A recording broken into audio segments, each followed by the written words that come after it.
राजगढ़ वासियों, राजगढ़ पुलिस पर गंभीर आरोप लगे हैं।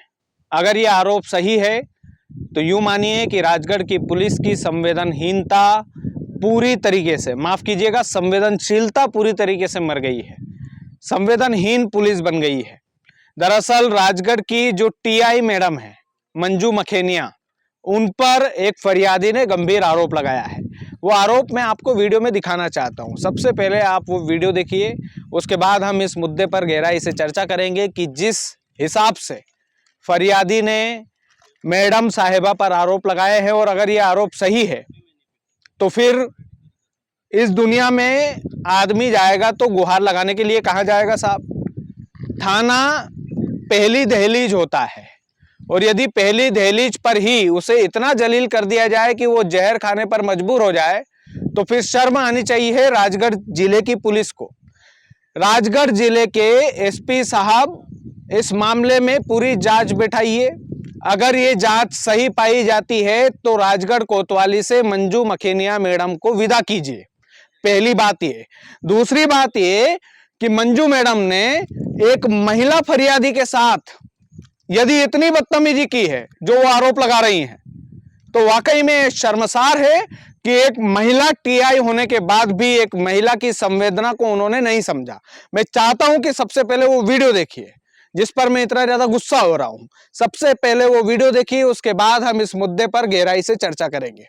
दिन हुए घर में चोरी हुई, पर अभी तक के कोई छानबीन नहीं हुई। शुरू दिन गई थी तब छानबीन की थी, उसके बाद मेरी कोई पुलिस वाले या कोई सर लोग कोई भी नहीं आए।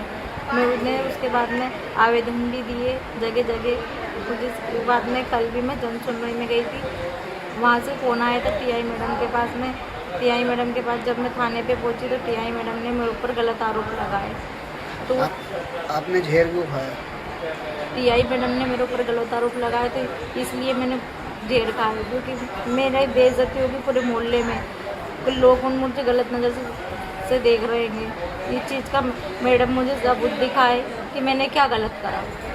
बस यही निवेदन है हाथ जोड़ के कि मेरे घर में से 8.5 लाख रुपए जो निकले मेरे पैसे मिल जाए मुझे। मेरी कोई कार्रवाई नहीं हुई यहाँ के थाने से, राजगढ़ थाने से।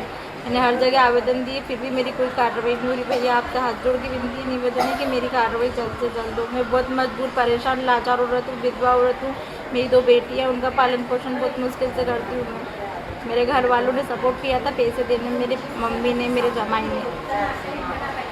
अगर भैया मेरी अब अगर कार्रवाई नहीं हुई तो मेरे दोनों बच्चों को और मैं भी खुद अब जेल खा के मर जाऊँगी, ये टीआई मैडम के माथे, क्योंकि टीआई मैडम मेरी कोई कार्रवाई नहीं कर रही। महिला सीधे तौर पर बोल रही हैं कि साहब मेरी मोहल्ले में इतनी ज़्यादा बेइज्जती हुई, जब मैं थाने में गई तो मैडम ने मुझसे बोला कि तुम गलत काम करती हो, इस वजह से तुम्हारे पास इतना ज़्यादा पैसा है।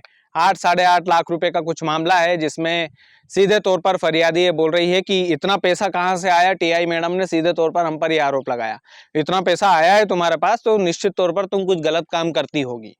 मैडम साहिबा ने यह आरोप किस आधार पर लगाया, अगर ये आरोप सही है तो? दूसरी ये बात कि जांच कौन करेगा? मंजू मैडम ही करेगी उनके ऊपर लगे हुए आरोपों का, या कोई और टीम गठित करेंगे हमारे राजगढ़ जिले के यशस्वी एसपी साहब अमित सुरेश तुलानी सर? अगर आप दूसरी टीम गठित करते तो आपको सलाम है। अगर आप दूसरी टीम गठित ना करके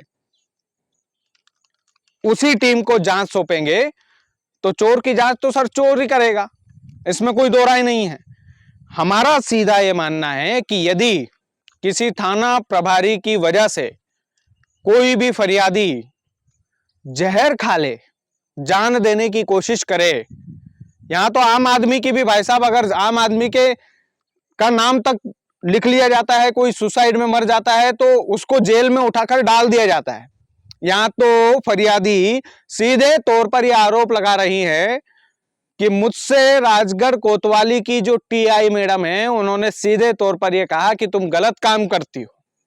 इस वजह से मैं इतनी ज्यादा डिप्रेशन में चली गई, इतनी ज्यादा अपने आप को डिप्रेस्ड मैंने मान लिया कि मैंने जान देने के अलावा कोई दूसरा रास्ता चुना ही नहीं, और जहर खा लिया, और हॉस्पिटल से बाइट हमारे पास आई है। इसकी सफाई कौन देगा? क्या मध्य प्रदेश की पुलिस, क्या राजगढ़ जिले की पुलिस इतनी ज्यादा संवेदनहीन हो गई है? क्या राजगढ़ जिले की कोतवाली थाने में बैठी हुई मैडम साहिबा इतनी ज्यादा संवेदनहीन है कि वो एक महिला के साथ इतनी ज्यादा बदतमीजी कर सकती है। इसकी पूरी जांच होना चाहिए। हम मंजू मैडम पर सीधा आरोप नहीं लगा रहे हैं, लेकिन सीधे तौर पर राजगढ़ जिले में बैठे बड़े पुलिस अधिकारियों से सीधा सवाल करना चाहते हैं कि राजगढ़ शहर में बैठी मैडम के ऊपर जांच बैठाएंगे कि नहीं बैठाएंगे। ये जो गंभीर आरोप लगे हैं, ये गंभीर आरोप सही है या गलत है, इसकी जांच कौन करेगा? कोई टीम बनाएंगे कि नहीं बनाएंगे? और अगर नहीं बनाएंगे तो सरधन्य है राजगढ़ जिले की पुलिस। और अगर टीम बना करके इस पूरे मामले की जांच हुई और उसमें वाकई में राजगढ़ कोतवाली थाने की जो टीआई साहिबा है उनके आरोप सही पाए गए तो क्या सीधे तौर पर मैं कहना चाहता हूं, क्या उनका निलंबन का आदेश हमारे वरिष्ठ अधिकारी निकालेंगे। ये कोई छोटा मोटा मामला नहीं है कि किसी टीआई के माथे किसी ने जहर खा लिया हो, मालवीय की भाषा में बोलूं तो। ये कोई छोटा मोटा आरोप नहीं है सर, ये बड़ा आरोप है, ये संगीन आरोप है और इस संगीन आरोप की जांच पड़ताल होना चाहिए, यही हमारी मांग है।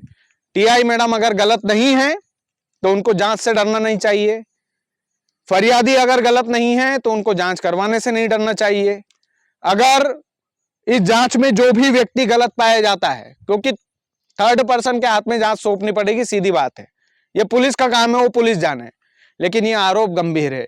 इन आरोपों की सच्चाई राजगढ़ जिले के सामने आना चाहिए, हमारा कहना है। बाकी आप लोग वीडियो को ज्यादा से ज्यादा शेयर कीजिएगा। चैनल यदि आपने सब्सक्राइब नहीं किया है तो प्लीज कर लीजिएगा। बहुत बहुत धन्यवाद।